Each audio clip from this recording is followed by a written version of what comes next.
एक ज्ञानपूर्ण कहानी। राजा और साधु। बहुत समय पहले की बात है। एक राज्य में प्रताप नाम का राजा राज करता था। वह पराक्रमी, बुद्धिमान और न्यायप्रिय था, किंतु उसके भीतर एक चिंता हमेशा बनी रहती थी, सच्चा सुख क्या है। उसने राजमहल, वैभव, युद्धों में विजय सब कुछ प्राप्त किया था, फिर भी मन अशांत था। राजा ने अपने राज्य के सभी विद्वानों, संतों और गुरुओं को बुलाया और पूछा, सच में सुखी जीवन कैसे जिया जाए? जीवन का सच्चा उद्देश्य क्या है? पर सभी अलग अलग उत्तर देते रहे। कोई कहता धन में सुख है, कोई कहता भक्ति में, कोई कहता ज्ञान में। राजा और उलझता गया। एक दिन एक वृद्ध साधु राजधानी आए।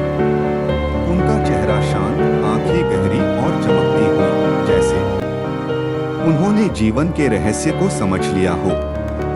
लोगों ने राजा को बताया कि ये साधु वर्षों हिमालय में तप कर लौटे हैं। राजा ने तुरंत उन्हें राजमहल आमंत्रित किया। राजा ने साधु से वही प्रश्न पूछा, महाराज कृपया बताइए, सच्चा सुख क्या है? मैं राज करता हूँ, मेरे पास सब कुछ है, फिर भी मन व्याकुल रहता है। क्या जीवन केवल भोग, सत्ता और यश तक ही सीमित है? साधु मुस्कुराए और बोले, राजन, इस प्रश्न का उत्तर एक अनुभव की यात्रा में छिपा है, जिसे तुम स्वयं पूरी करोगे।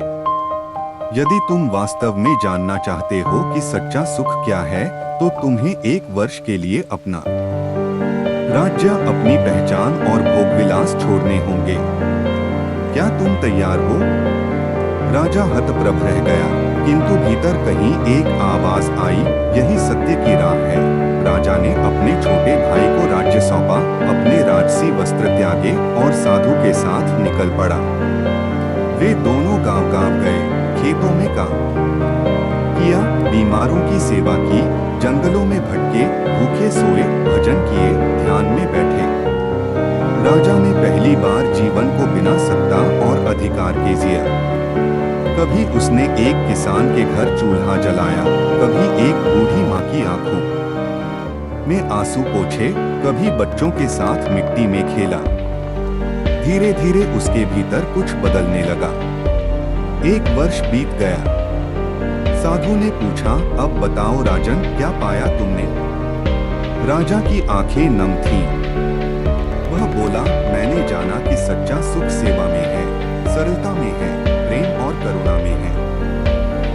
वह सुख जो मैं राजमहल में खोज रहा था, वह इन गांवों की धूल और सादगी में छिपा था। साधु बोले, तुमने अनुभव कर लिया, अब तुम सच्चे राजा हो। जो केवल शासन करता है वह राजा नहीं, जो अपने लोगों के दुख को समझे वही सच्चा शासक है।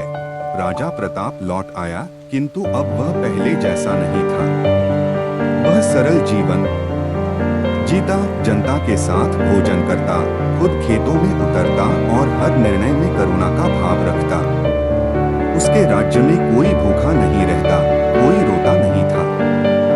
लोग कहते, हमारे राजा ने आत्मज्ञान पा लिया है। और इस प्रकार राजा प्रताप केवल एक राजा नहीं रहा, वह एक ज्ञान का स्रोत बन गया। उसकी कहानी आज भी बताई जाती है, यह सिखाने के लिए कि ज्ञान केवल ग्रंथों में नहीं, अनुभव में है, और सच्चा सुख बाहरी चीजों में नहीं, बल्कि भीतर की शांति में है। निष्कर्ष, सच्चा सुख और ज्ञान तब मिलता है जब हम अपने अहंकार, सुविधा और पहचान को छोड़कर जीवन को उसके वास्तविक रूप में जीते हैं, जहां सेवा, प्रेम और सरलता हो। यही सच्ची राजा से साधु और साधु से राजा की यात्रा है। अगर तुम चाहो, मैं इस कहानी को एक लघु नाटक या बाल कथा के रूप में भी ढाल सकता हूँ।